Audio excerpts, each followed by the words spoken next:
პროტესტი კომპენსაციების მიღების ფონზე კახეთში სტიქიით დაზარალებულმა გლეხმა დახმარების სახით მხოლოდ 12 ლარი მიიღო. თელავის მკვიდროს წინა ხელისუფლების დროს კომპენსაციის სახით 1500 ლარი ჩაურიცხეს, თუმცა დაზარალებული ყვება, რომ არც ეს თანხა და მით უმეტეს არც დამატებითი 12 ლარი ზარალის ასანაზღაურებლად საკმარისი არ არის. ადგილობრივი ხელისუფლება პრეტენზიებს არ იღებს.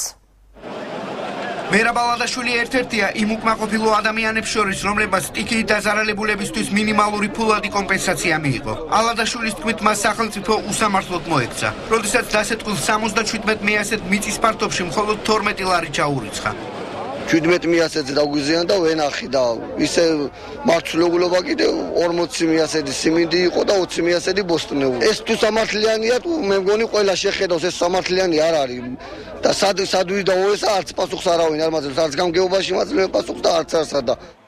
დაზარალებულის პრეტენზიებს არ იზიარებს თელავის გამგებლის მოადგილე. დავით ნაპირელის განმარტებით ოჯახმა გასულ წელს 1500 ლარი უკვე აიღო. მეორე ეტაპზე კი გასაცემი მხოლოდ 12 ლარი დარჩა. კონკრეტული საკითხი იქნა ცალ-ცალკე განხილული ამათმე პიროვნების, ხო და ალბათ შესაბამისად ის რაოდენობა, რაც მიეკუთვნა იმ პიროვნებას, აღემატებოდა 1500 ლარს კონკრეტულ შემთხვევაში 12 ლარი. ალადაშვილისგან განსხვავებით დაზარალებულთა უმრავლესობა აცხადებს, რომ მიღებული კომპენსაცია ზარალის ადეკვატურია. მიუხედავად იმისა, რომ გექტარ ნახევარზე მეტი დამიზიან და კმაყოფილი ვარ, იმიტომ რომ რა ვიცი, ძალიან არ ვიცი, აი დიდი დახმარებაა ეს მთავრობისაგან გლეხობისთვის, ამჟამად იმიტომ გავნადგურდით მთლიანად. დამიზიან და 2 გექტარი ბაღი. უკვე 4 დღეში უნდა მეკრიფნა. ანაზღაურებით კიდევ ძალიან დიდი მადლობელები ვართ ნამდვილად.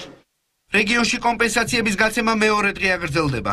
ბანკ ქართუს თელავის ფილიალში დღეს გაცემულმა თანხის საერთო ოდენობამ 3 მილიონამდე ლარი შეადგინა.